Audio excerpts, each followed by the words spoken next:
Oops, now I gotta, okay. So let me share my screen,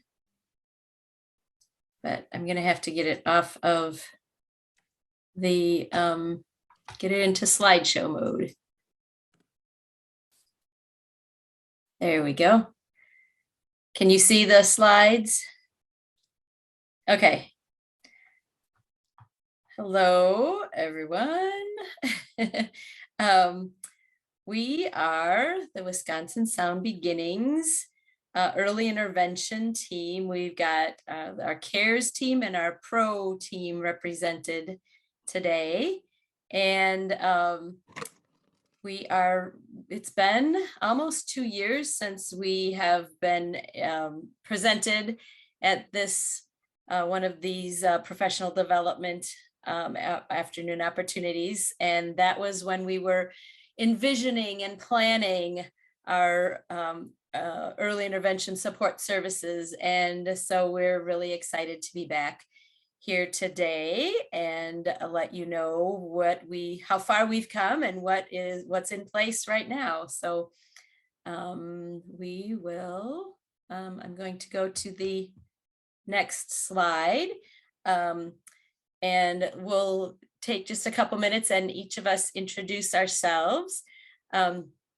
Elizabeth Seliger is our program director and our fearless leader, and she will be joining us a little bit later. I am Chris Cometer. I am the Wisconsin Sound Beginnings Early Intervention Coordinator, and my background is as a teacher for the deaf and hard of hearing, and I have lots of experience, many years of experience within the Wisconsin Birth to 3 program, also working with deaf and hard of hearing early intervention here. I have also gone through the infant mental health capstone program through UW-Madison, and I am going to turn it over to Jess next to introduce yourself. Hi, my name is Jess Dahlman. I am the social emotional development specialist on the Wisconsin Sound Beginnings team. My background is as a licensed professional counselor. Before I did that, I taught deaf and hard of hearing students on the Navajo reservation. And then I also got additional training from Gallaudet in the Infants, Toddlers, and Families capstone program, as well as the same infant mental health capstone that Chris just explained, and I am endorsed as a clinician using infant mental health strategies. So my role as a team member is to support the team, to support families, and to also support Birth to 3 program providers in understanding social emotional considerations specific to the parent-child relationship when a kid is deaf or hard of hearing. I will pass over to Andy to introduce himself. Hello, everyone. I'm Andy Altman. So I work as the communication specialist with an emphasis on American Sign Language, ASL, and I'm for Wisconsin Sound Beginnings. And now my background, so I have a master's degree in social work and family and mental health. And so now I'm taking courses and finishing the capstone program as well through Gallaudet. So similar to what Jess has mentioned. And so having experience with supporting interpreters, counseling services, that system, and different organizations that work together to benefit the family. So I'm here and I'm happy to be here and share that with all of you.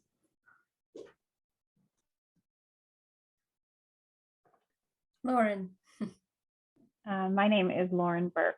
I am a counterpart for Andy. So I am also a communication specialist. My emphasis is on listening and spoken language. My background is I'm a speech pathologist, and I have worked in the Birth to 3 program here in Wisconsin for about 8 years before joining this team.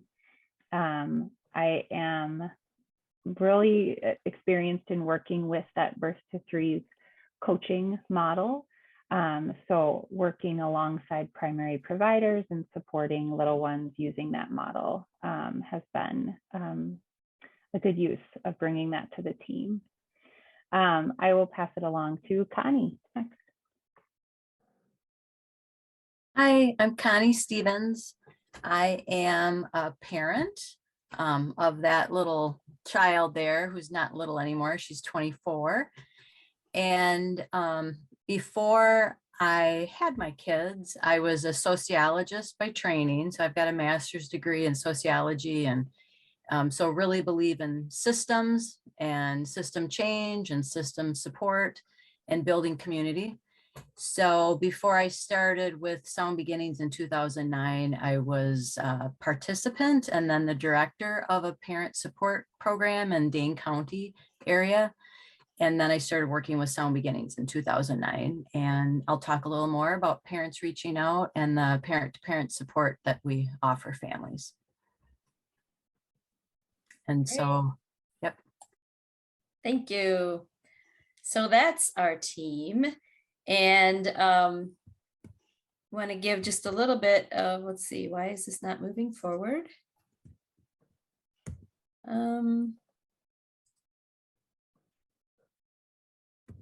There we go. So just a little bit of background on what guides us. The Wisconsin Sound Beginnings program is our state's EHDI program, EHDI, the Early Hearing Detection and Intervention Program. And as that program, you may all be aware that Wisconsin Sound Beginnings is responsible for overseeing the universal newborn hearing screening program, and then the whole process of getting children to early intervention, diagnosis, and then early intervention. And our guiding documents are, and kind of the body is the Joint Commission on Infant Hearing. And so the reason that we are have put these supports in place is because of the guidance and of that that body, the Joint Commission on Infant Hearing. And they have in 2013, there was a supplement that really focused on the early intervention part of that whole process. And something that really stood out to us is this, the whole concept that, screening and diagnosing a permanent hearing difference is a great start, but that's not the end in itself. That's not the end of the journey. We need to help families and support them in getting, in being able to support their child. And that includes access to support, mentorship, and guidance from individuals who are deaf and hard of hearing, as well as early intervention professional services and parents. So, and then we are partially funded by an EHDI 4-year grant cycle. And one of our goals in that grant is related to that. So this is our guiding goal, that we will improve the access to deafness specific early intervention and language acquisition services.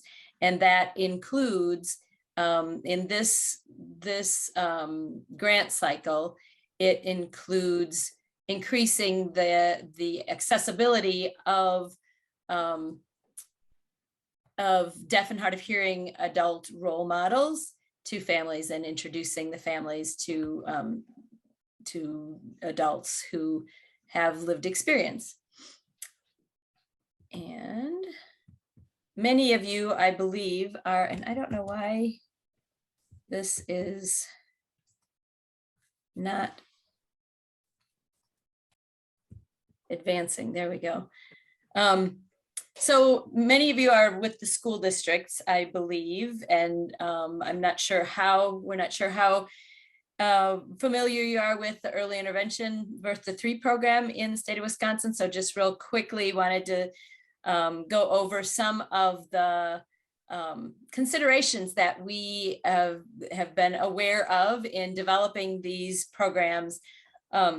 that we know that deafness specific services throughout the state of Wisconsin are inconsistent. I mean, we have some very populated areas that have access to specially trained and experienced professionals, and much of our state is obviously rural, and so not as much access and availability. You may be aware that the Birth to 3 program in the state of Wisconsin follows the primary coach approach to teaming, also known as a primary service provider model. And that was a significant consideration that we kept in mind in developing these supports. And you also may be aware that we in the state of Wisconsin, we have sort of a local control. We're sort of a local control state. So each county, the Birth to 3 programs are delegated to each county. And so we have 72 different counties, and each one has their own process and kind of practices, overseen by the state, of course, but they're each slightly different. So keeping those in mind and our specific goals or aims, of course, the ongoing support of the 136 outcomes, those were set by the Joint Committee on Infant Hearing. The goal is all babies that are born in the state are expected to be screened for hearing loss by 1 month of age. And then if they refer on that, they should get to diagnostic audiology by at least 3 months of age. And then any babies who have a confirmed permanent hearing difference the expectation is that they are in early intervention services by 6 months of age. That's the 136 outcomes. So our aim is to support those outcomes, also to spread and provide equitable access to these specialized services for families all over the state. And in doing so, we want to do that through partnership with the Birth to 3 program that's already established in the state. It's most, we feel like it's most effective, and to, partner with the people in the local communities that are supporting these families. So those were considerations that we kept in mind. Again, there we go. We just have a little quote here that just to us, this means that, we are not just experts coming in from outside and with a magnifying glass and saying, you're doing this, or you need to do this, or you're not doing that. It's really all about collaboration and relationship, and that we can achieve the most successful outcomes for all involved.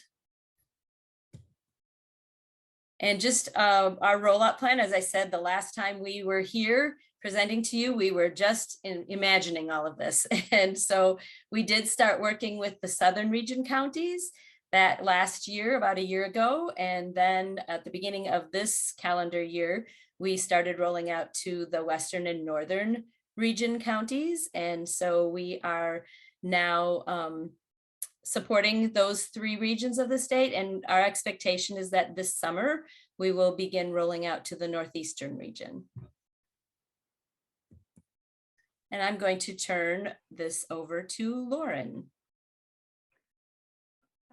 So let's talk a little bit about how we are doing this work. Chris shared a little bit about why, right? Coming down from those considerations from the Joint Commission on Infant Hearing and our state EDI goals. Let's take a little look at sort of how we as a team are supporting, again, infants and toddlers throughout the state. There's a lot of moving pieces here, and Wisconsin Sound Beginnings is a pretty big umbrella of different services. Today, for our presentation, for this audience, we really want to share a lot about that intervention piece, and also those direct contacts that parents are, the support parents are receiving. So a little later, you'll hear from Connie and from Andy about our pros and our greats programs. Thinking about that CARES team. So the CARES team is who's here today, that's who's on the Zoom call. We are providing intervention to infants and toddlers who are deaf and hard of hearing throughout the state, those children who are enrolled in their local birth to 3 program. We are doing so by integrating our support right into the already existing birth to 3 program. We're doing that, as Chris shared, by partnering with each of the counties throughout the state and by utilizing their model of intervention, that primary coach approach to teaming. So very briefly, for those maybe in older school age groups, the primary coach approach involves one single primary provider who is the main contact for a family in birth to 3. That main PSP, primary service provider, is supported by a team of different disciplines, PT, OT, speech. So say that primary service provider might be an educator. The CARES team, we are one of these support team members. So we are there to provide support for that primary service provider. Some interesting things to note. So we, as a team member, we join virtually. Our visits are conducted virtually. We are a small team, as you can see here, and providing services statewide. It is important for us to be able to do those visits virtually. And they've been successful. So we have some technology accessibility kits that we can loan out to families or to counties, and they can bring those tools to the home for those visits to make sure that our visits can be successful. So the person who was supposed to help me check people in. Oh, there we go. So the virtual visits have been going successful. Again, we would not be that primary service provider. We are a support team member. The primary service provider comes from the local county birth to 3 program. And again, as Chris shared, one of our big goals is to really increase the capacity of those birth to 3 counties. We want them to be aware of this unique and special population and be aware of some of the specialized support and services that can lead to best outcomes.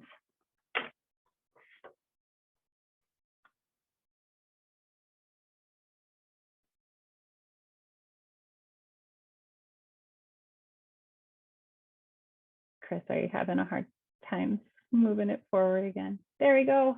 Thank you. Once we are brought on to the team for a little one, we are a full participating member of that IFSP. That means we can join all steps of the early intervention process, anywhere from intake to initial evaluation, all the way until transition services. And that's where, just to get everybody's thinking caps on, we would love to connect and hear a little bit from those in the audience today about that transition process when little ones are leaving birth to 3 and that IFSP is shifting towards school-based services, that IEP. We are aiming to provide really high quality intervention in an unbiased manner. And so we're bringing a few components as team members to this early intervention plan. So 2 that we wanted to share with everyone here today is an assessment protocol. Briefly, we're collecting some baseline data, and then we're monitoring progress over time to make sure that language acquisition is happening, no matter the communication modality. So we'll take a look at just a couple of the tools that we have found successful.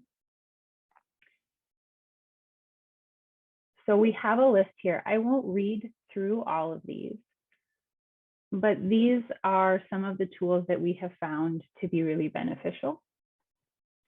As you can see, For some children, we're collecting information on their auditory skills. For some children, we're collecting visual, gestural communication. For many families, we're collecting both. The MacArthur-Bates inventories have been really helpful in supporting those toddlers when they're starting to put those early words together. Our goal is to really ensure that we are building that foundation for language so that they are ready for that next step once they enter school.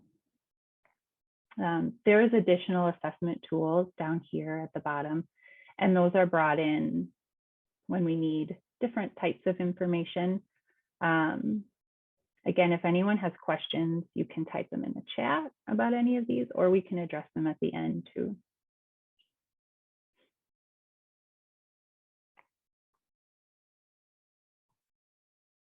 The second component that we wanted to share with everyone today is we're very proud of it. So this is our CARES beginnings. Everyone can take a minute to read through the list of topics here and keep in mind these topics would be shared with families who are just at the earliest journey in their time with early intervention. So families that have just maybe recently received information about their child's hearing levels and are just now enrolled in birth to 3. Can I ask if you have any of these in Spanish as well? That's a great question.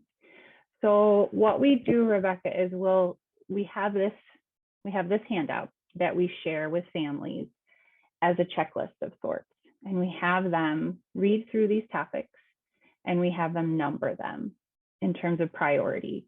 What are they most interested in learning more about? So in terms of translating these topics, we have access to utilizing interpreters through the different birth to 3 programs, so say in Spanish, where we would be able to, again, support these same topics in language using the supports and interpreters that are in place through the birth to 3 counties. We do have this checklist translated into Spanish, but not necessarily all the materials yet that we would be using to discuss them. And some of the assessments are available in Spanish, not all of them. Yes, good point. Thank you, Chris. So these topics, we often hear from families in the early intervention world, that phrase, right? We don't know what we don't know. And so this framework, this kind of parent priority guides our first initial visits. So 1 or 2 CARES team members will join the primary service provider in a number of visits. So we often encourage the counties to front load up to 6 visits where we can join at those joint visits to have a chance to explore these topics, share information, give space to allow those parents a chance to talk, ask questions, share how they're feeling. This has been a really supportive process to kind of help them enter into that early intervention space.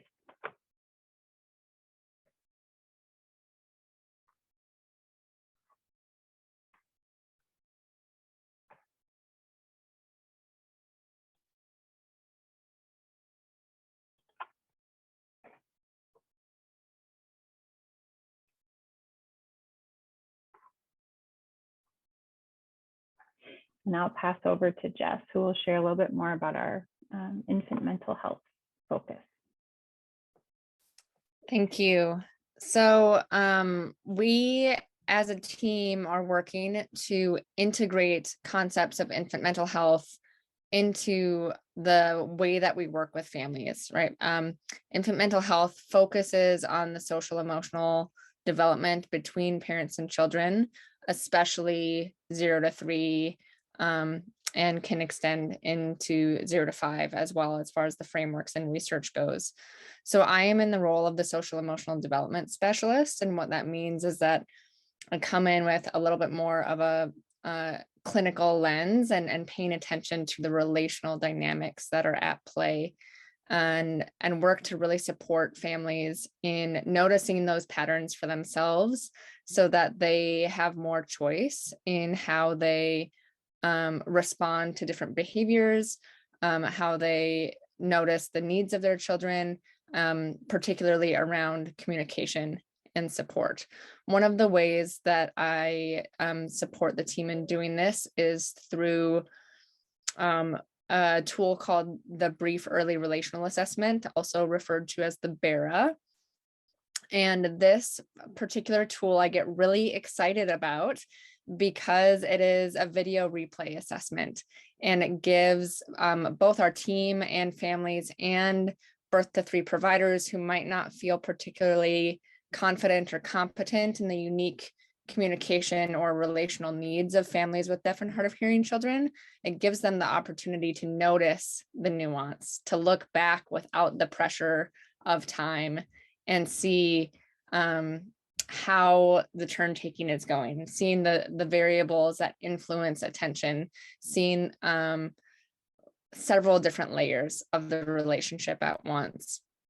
And one of the things that I really hope to see in the Brief Early Relational Assessment as it continues to get integrated into the work that we do is to see it either used near the beginning of the birth to 3 process so that it helps establish relationally focused IFSP goals, and including the quality of the relationship in communication and language development concepts, as well as using it as a transition tool. Parents often have lots of opportunities to revisit frustration or grief or other barriers emotionally as they learn how to advocate for their child in the school system. And having a really strong relationship between parent and child is something that we expect to see be able to support kids and getting their needs met in the school systems more effectively. I also provide reflective consultation for providers. So that can be in a teaming context, or it can be in a one-on-one context to kind of notice and reflect, especially if they're having frustrations or judgment or difficulties in their experience of working with a family for some reason. And lastly, I do provide lunch and learn opportunities focused on social emotional content, both for our individual team here, the group of us who's presenting, and I am about to roll out social emotional lunch and learns that include perspectives and considerations for some of the unique aspects of the parent-child relationship for families with deaf and hard of hearing kids to the birth to 3 providers as well. So I try to have a multiple tiered approach, really looking at how everybody feels about the relationship and the work that we're trying to grow and accomplish.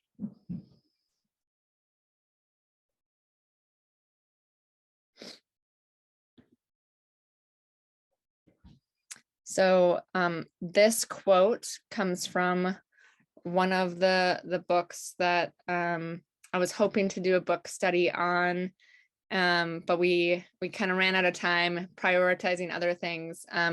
But it kind of incorporates some of the infant mental health considerations and points out that recent studies and discoveries increasingly point out that we heal primarily in and through the body, and not just through the relational brain. So part of what I am doing as a social emotional development specialist is really actually prioritizing some of the ways that children communicate through their behaviors and through their bodies, how they show us what they need, and can help us remember to pay attention to our own bodies and what we need, and develop more of a relational experience through that process.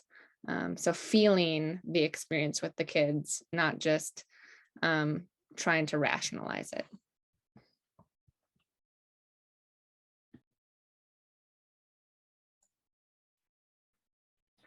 Hi, I'll talk real briefly because I know we want to get to hear about the deaf and hard of hearing young adults, and as well as transition and some questions and answers. But I did want to point out that we do have a parent-to-parent support network, which we call PROS, which stands for Parents Reaching Out, as well as the GREATS, which is Grassroots Engagement Action Team. In terms of the bullet points, I'll just say the reciprocal referral process. Wisconsin Sound Beginnings works within the same umbrella of Department of Health as the Birth to 3 program. So we've got a really great tracking and referral system to kind of watch babies that are born in Wisconsin from screening. And as soon as there's a diagnostic or identification of a child with a hearing difference and the referral to the Birth to 3 program through our tracking system, our whole staff gets alerted.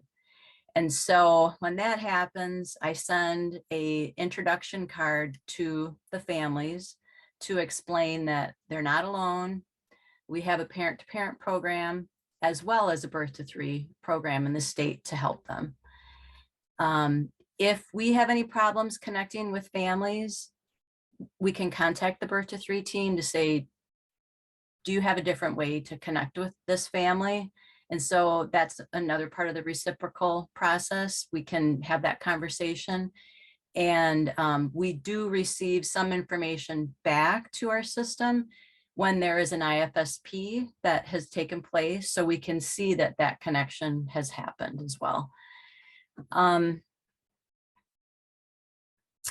then parents reaching out, this initial connection with families started in about 2018 when we got a grant, a federal grant.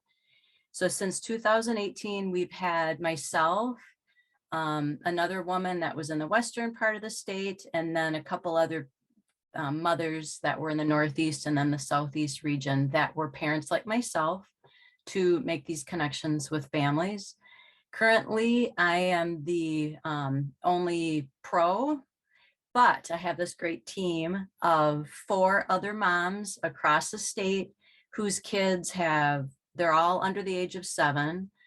So they're much closer in age than my child, which is great.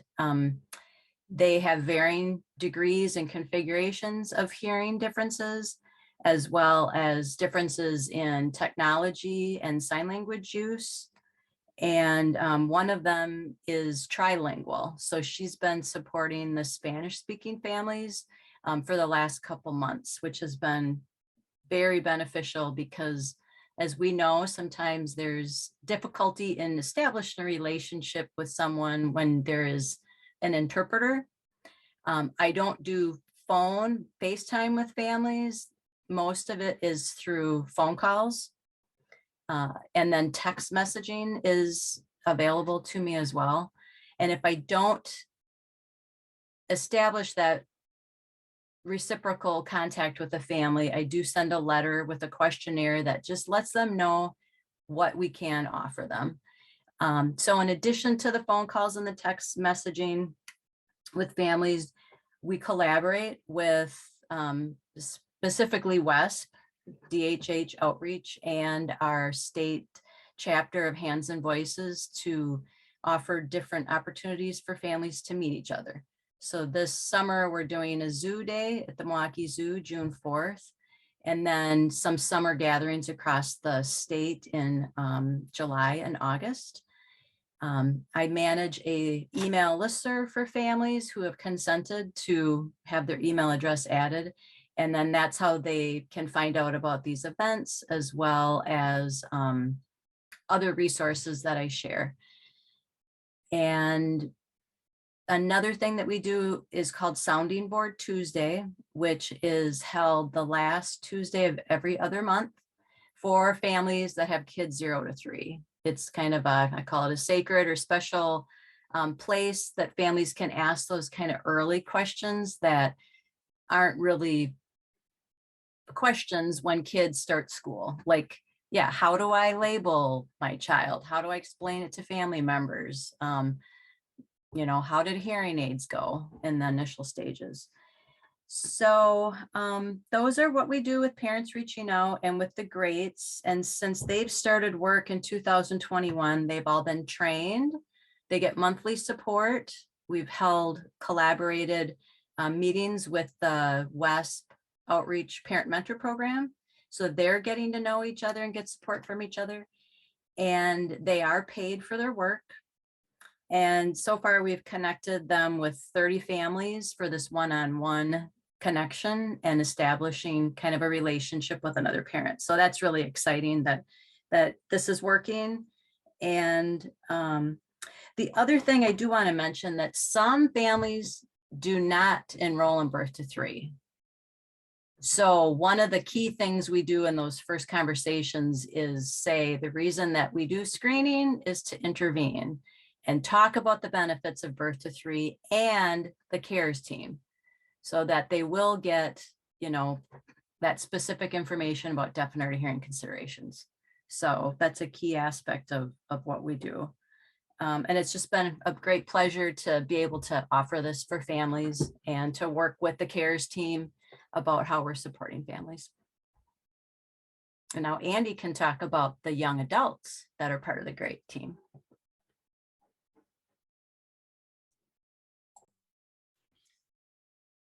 All right. And then interpreters ready? Yes. Okay.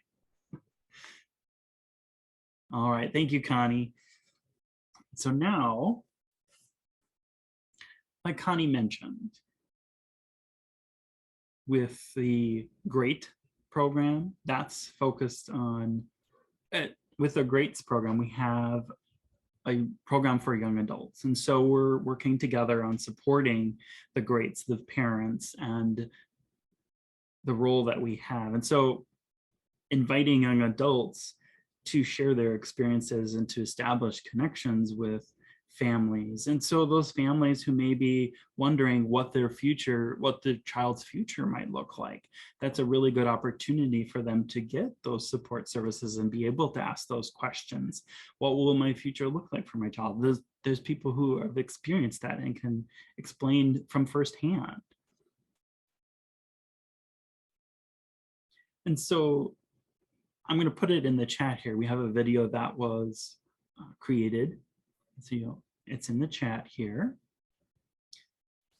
And so that website itself has different recordings of interviews that we conducted with different young adults in the community here in Wisconsin.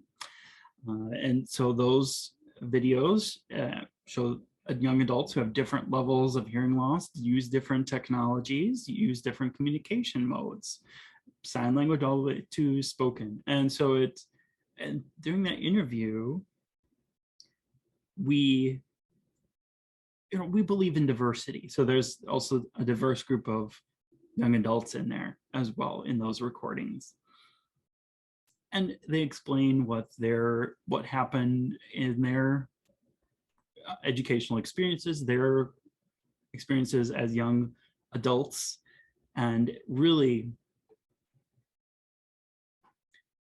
that reciprocal referral process from when they first start.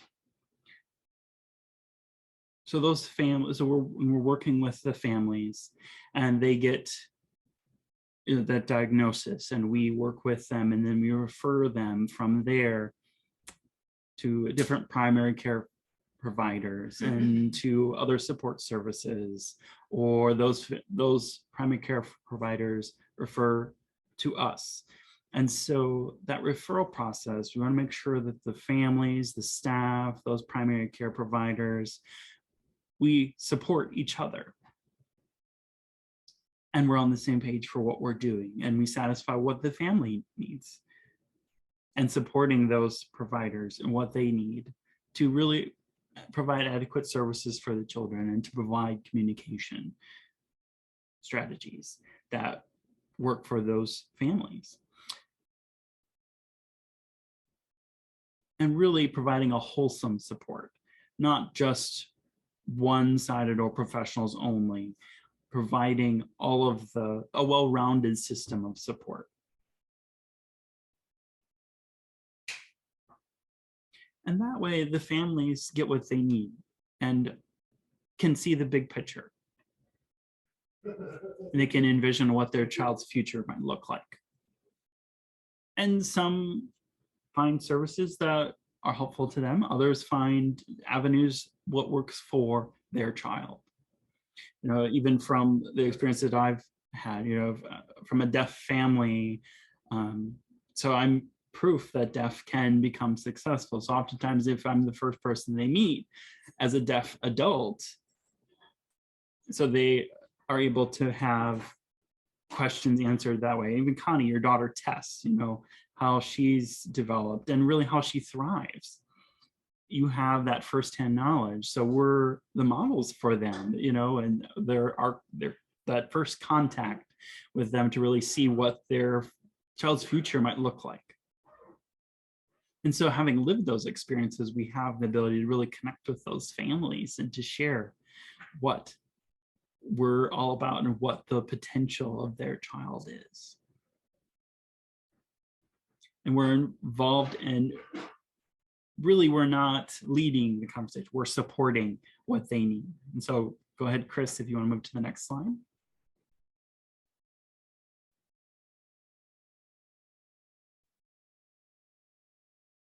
And again, you're seeing all of those, you're seeing all of those gears.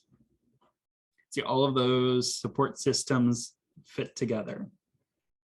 Even Lauren, you mentioned this before, and how all of those pieces, all of those organizations have to work together. And working together, we can support the systems that are already in place, those birth to 3 programs. And how do we support those families with deaf, hard of hearing children, really with the pros, you know, Connie's group, the great family, the greats, sound futures. Those are things that we collaborated on. And all of those things go into, then gear into was Wisconsin Sound Beginnings Cares program that involves staffing often. And so all of those things, all of those systems work together for the Part C system and the birth to 3 programming that's already in place. And so we all work together to then support those regional county programs and those primary care providers. We all work together and it works beautifully. And really it ends up supporting the family as a whole, supporting what they need. And so all of these pieces work together and run together to be successful and to help the families support their children to be successful. And really it's supporting the whole family's development. And it's not just us alone and the families feeling isolated. We're coming alongside them and supporting their children and supporting them and their journey and their transition to what school services they have. And so that part we'll be explaining next. And it's not once they're done with this program, our hands, you know, we wipe our hands of that and go and they're on their own. No, we help with that transition and we want to make sure it's a positive experience for everyone involved. So next, let's see who's going next. Talking about transition. That would be me. And I'm just trying to, I don't know why my advancing the slides has been a challenge today. I apologize about that. As Lauren explained, we can be part of the Birth to 3 program team for each family, all the way through the process, including transition. And our participation in the transition planning conferences varies by county. We are working on, requesting to be invited to those more and more. We have been invited to some of them and some counties have not yet. So that's the transition part is still, we're still developing this part of our services. And so we wanted to just kind of outline some of what we have been doing, but then also get input from all of you who are in the schools and will likely be receiving the children that transition from the birth to 3 programs to your school district. So we'd like to hear from you about what you would like, what would be helpful from your end if we could implement and support in the process. So we do some of our assessments as the children are getting ready to transition, so that we have a good idea of what the progress that they've made and what their current levels are. We do inform families of the Deaf Mentor Program, starting, when they start talking about the transition process, about 2.5 years old. So if they are a family that is using sign language, hopefully they will already be connected to the Deaf Mentor Program by the time they get to that 3-year-old birthday. We also, of course, are informing them if the birth to 3 program is not familiar with it. We're informing them of the WSB DHH outreach services. And I know that Connie works very closely with the parent mentor program through WSB outreach to do sort of a warm handoff for the families, for the parents. So we're very interested to hear about any other thoughts that would be helpful from your perspective, any other ideas you have that might be helpful in the transition process.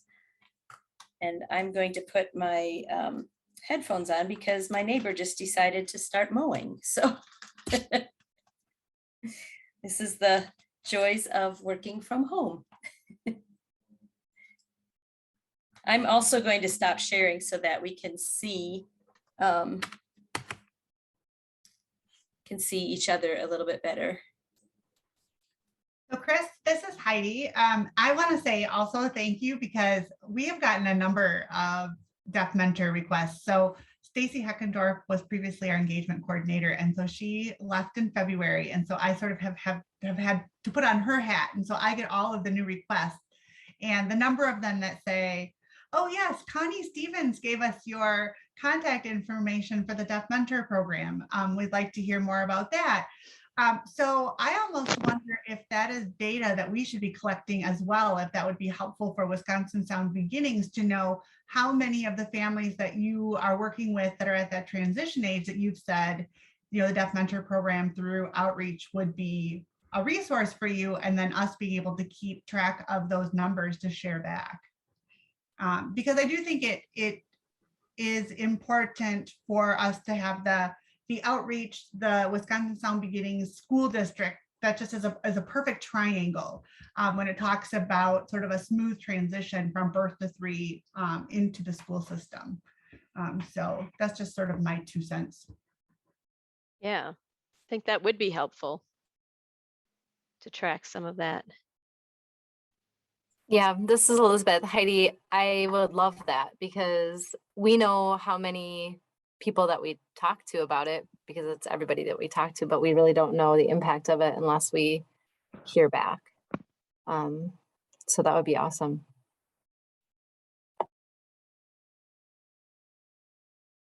Anyone have any? Yeah, go ahead.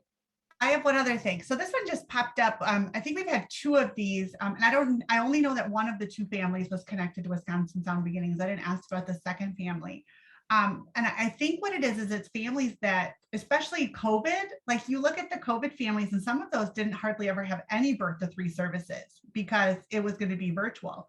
And so I've had a couple of families where they just didn't even know what to do because they weren't part of birth to 3. And so there was no transition conference plan meeting. And so they were like, our child's going to be 3.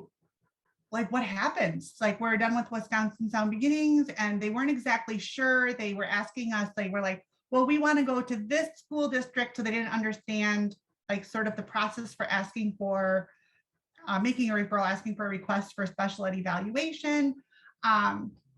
And maybe that's just unique because just this population of kids were born like, or we're getting services during COVID. But is that something, so when you have kiddos that aren't in birth to 3, what do you do as far as conference planning, like for transitioning?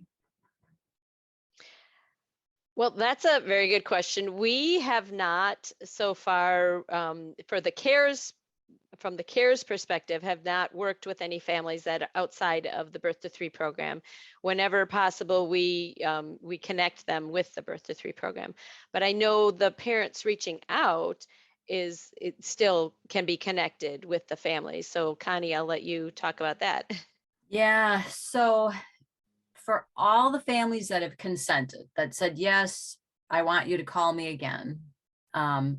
We connect with them again when their kids are around 2.5 years old, at least before they're 3, to say, do you want to have a conversation about what's next?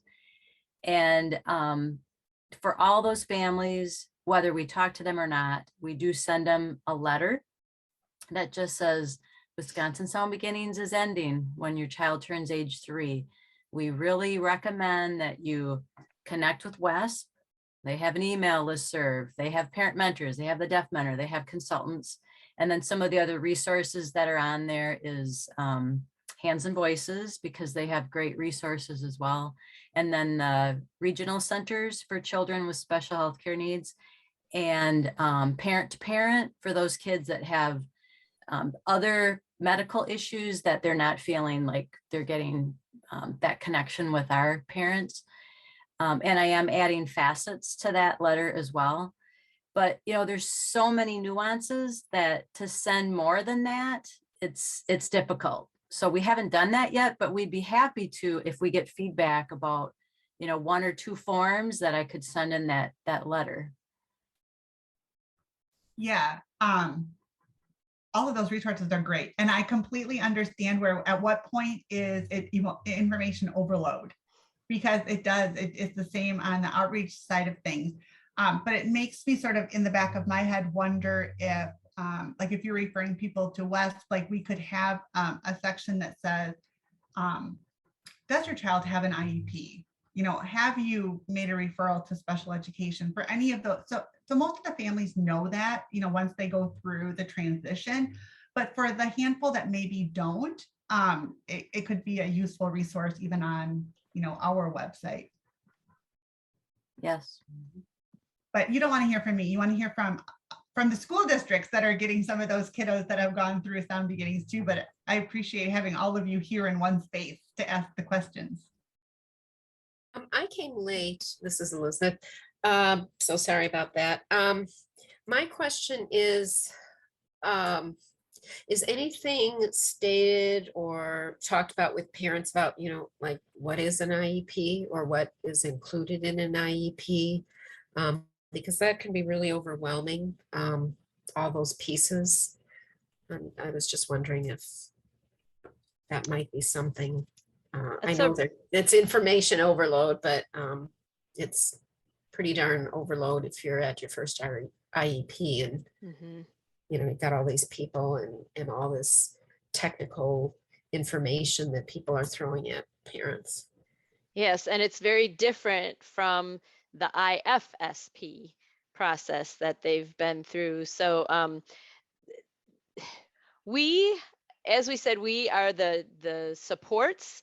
So we don't necessarily guide that process, but we can, if we can support, we can add to what the county program. So typically the service coordinator, you know, starts making a visit somewhere around 2.5 years of age and starts talking about transition. And it varies by county, how much information they give to families about their particular school district. Of course, you know, each county program works with different school districts, and so they know their districts better and they know what you know, what the families can expect. But that is a really good suggestion that, you know, we could you know, try to at least, you know, give. And I know in the past when I was working directly with families, that is something we would talk about is, you know, okay, it's a little bit different, and you know, you're going to go through the assessment process and everybody's going to come with their reports, and what would you like to come with a report? You're the parent, you're part of that team. And so we would always encourage them to bring, something to their, to share with the team about their child and that kind of thing. So that's a really good, we could, develop something that we could, as part of our discussion, that we add to the discussion that the county initiates. I made a Well, note. and just asking what, does your child have an IEP or do you have an IEP? Okay, well, what does IEP even stand for? Right. We're all versed on all of that, but then you start throwing these acronyms at parents, and it's a little overwhelming, I think. Right. It's a great suggestion. Thanks. I have Rebecca, yeah. Benefits of being in birth to 3 in that transition planning process is that you have usually 6 months to sort of go through all of that. So it doesn't have to be information overload. It can be a little bit at a time over time if it's done, with the exact right scenario. And that doesn't happen with every family in every county for a number of reasons. So, sorry, Rebecca, you were going to say something? Rebecca, I just need to check in quick with the interpreter. Keith, we're going over time. So I'm just checking to see if you're good. Okay, keep going. Go ahead, Rebecca. So I work in the Dane County region, and I would say of the referrals that I've had from birth to 3, none of the families, when I asked if they knew about Sound Beginnings, and then I named some of the programs, none of the families that I've had come into our program have had a connection. Several of those families are Spanish speaking, which I think is a big deal. One of the families felt like that she maybe heard, but it was right away, and she was grieving, and she felt like she didn't hear back, and then didn't hear back. She didn't reply. The family didn't, get back to that. So that's just my one comment, that you send out the postcards or whatever. But I really feel like the Spanish speaking piece is hard not to have something that they can go back in writing and refer to. That's just my first. And I really feel I've had quite a few Spanish speaking, and I feel as if by the time they get to 3, so much of what we Sound Beginnings hope for in early intervention hasn't happened. Some of it has to do with the culture of the families that I've worked with, that they don't see, even if the child has a moderate to severe loss, they feel like they're, being able to understand them. But then when we do the assessments, it's like, wow. And then I have a really good EC team. So they actually do the audiogram with the Spanish speaking sounds that they are missing according to their audiogram, and talk about hearing aid use. That's one of the biggest things for me right now too, is that the necessity for them to start using those hearing aids right away. I'm just not sure how to reach families that haven't reached back out. If there's a second mailing that can go out to some of those families, especially if they're non-native English speakers. I feel like I'm super happy, Connie, to hear that you have a bilingual person now. That just totally excites me, because I feel like that makes a huge difference to families versus going through an interpreter. My second question is about not being identified with a hearing loss at 1 month or 3 months or 6 months. But those students that we're seeing a lot come in now that have mild to moderate hearing losses because of repetitive ear infections and those type of things, and whether there's any information given to pediatricians and audiologists to talk about that. We get a lot of the kids that I talk to and the families that we end up serving say that, the audiologists act like it was no big deal because it was just a 40 decibel loss, and with their hearing aids they can hear perfectly, which is a misconception obviously, but they don't realize that. So that's what I'm kind of looking at early intervention, is those kids who are identified right away. That's great, but if they don't respond to your attempt, or those kids now who there's been quite a few, and I think it's COVID related, maybe. I don't know if other people have seen this, that they weren't going into the doctor, and so those repetitive ear infections got to the point where they didn't go until they had a fusion happening. So those are my questions. Yeah, there's a lot in there. Sorry. And no, but and those even for those families who are where the child is identified early with a mild to moderate or unilateral hearing difference, we are still struggling with how to impart the value of early intervention to the families, so that there's still so many of them declining birth to 3 services. And so we're still working on improving the the understanding of the service coordinators, who are the people who talk to them initially, and get the information to the families. So that is something that is on our radar. Those late, like the progressive hearing losses or acquired hearing differences, those I know Elizabeth may be able to speak to that a little bit more, but when a child is identified later, the audiologist is still requested to put that information into WeTrack. And so if the child is within the birth to 3 age range, that referral should still be made to the birth to 3 program, and hopefully through the WeTrack program, so we would know about them as well. Doesn't always happen, but they're asked to do that. Go ahead, Elizabeth. Yeah, I'll just add a couple of things. One, we, especially for mild and unilateral hearing loss and auditory neuropathy dysynchrony disorder, when those diagnoses come through, we do send additional packets of information to the early intervention program and to the primary care provider that help explain those hearing differences and why and how they have developmental impact, to try to help educate the community, so that they can help educate families.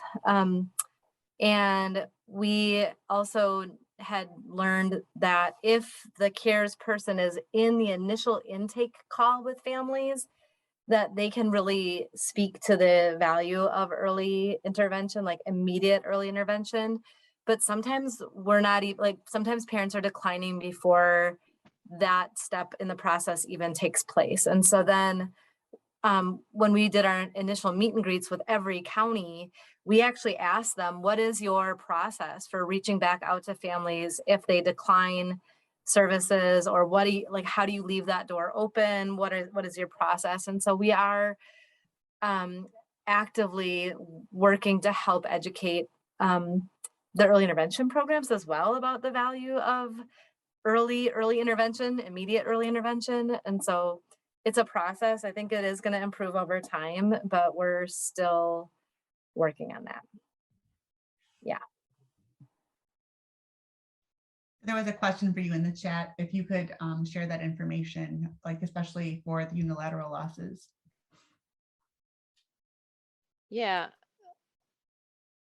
I could send that packet if I have an email address, or should I send it to you, Heidi?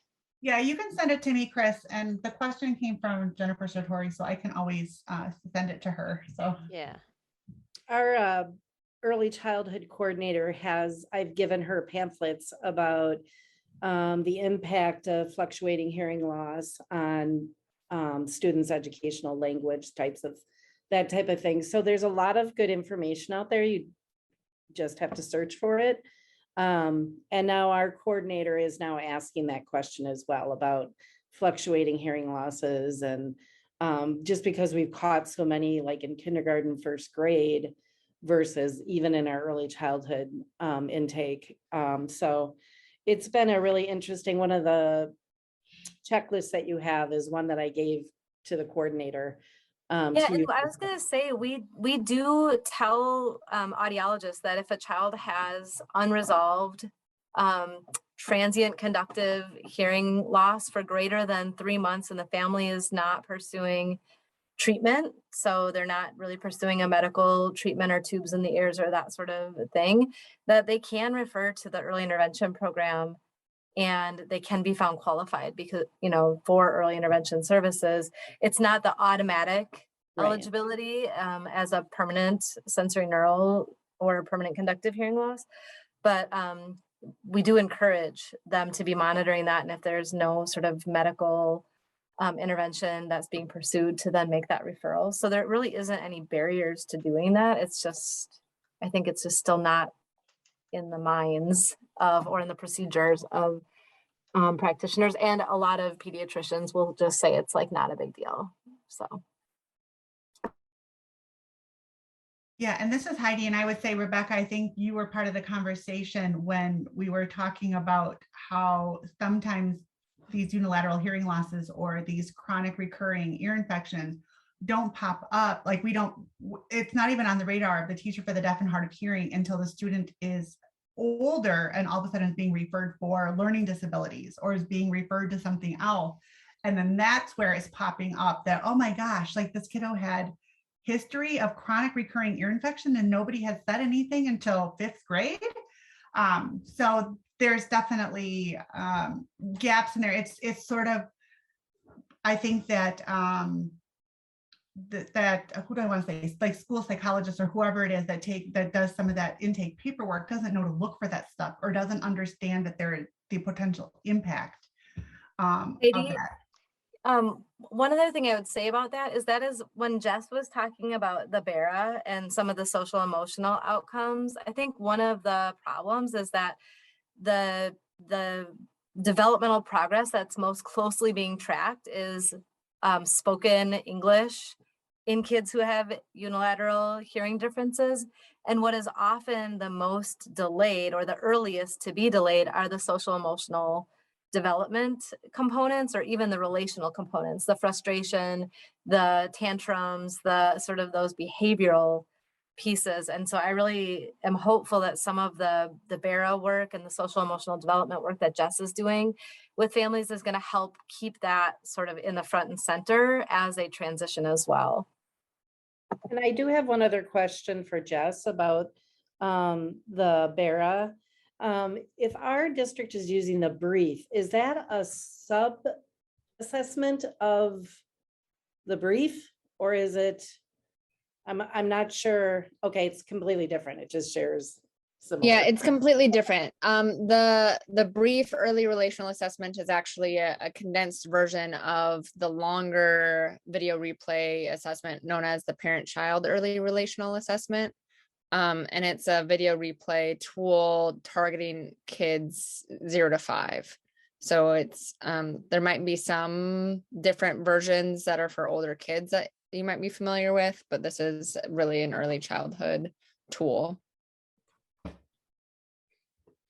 Thank you. Wanted to quickly too, you were talking about the chronic recurring ear infections, and that one of the questions we had on that transition slide was, do any of you have any experiences with the new eligibility criteria? Like that, now that children with that kind of condition can be made eligible. Have any of your districts been acknowledging that, or do they even realize that that's possible? Yeah, our district has been acknowledging that. That's why I was providing more of the pamphlets and that type of stuff for our intake team from birth to 3, and they're regularly asking questions about it. Especially what we've seen, and I've talked about this at a different PD, but we've seen a huge increase of young children being identified as having autism, but then there's the history of hearing loss that's going on beyond that, which is actually something that eliminates autism at that age. So I've been working closely with our school psychs who are doing the intake to look at those students who are coming in with a label. And we've actually 2 this year, I think, weren't qualified as having educational autism. They had an outside autism label, but not educational autism because of the significant piece that went with. So those students are getting services. And I actually had something similar happen a few years ago. And that student is now going into kindergarten and no longer has any delays socially, which was the big thing for him.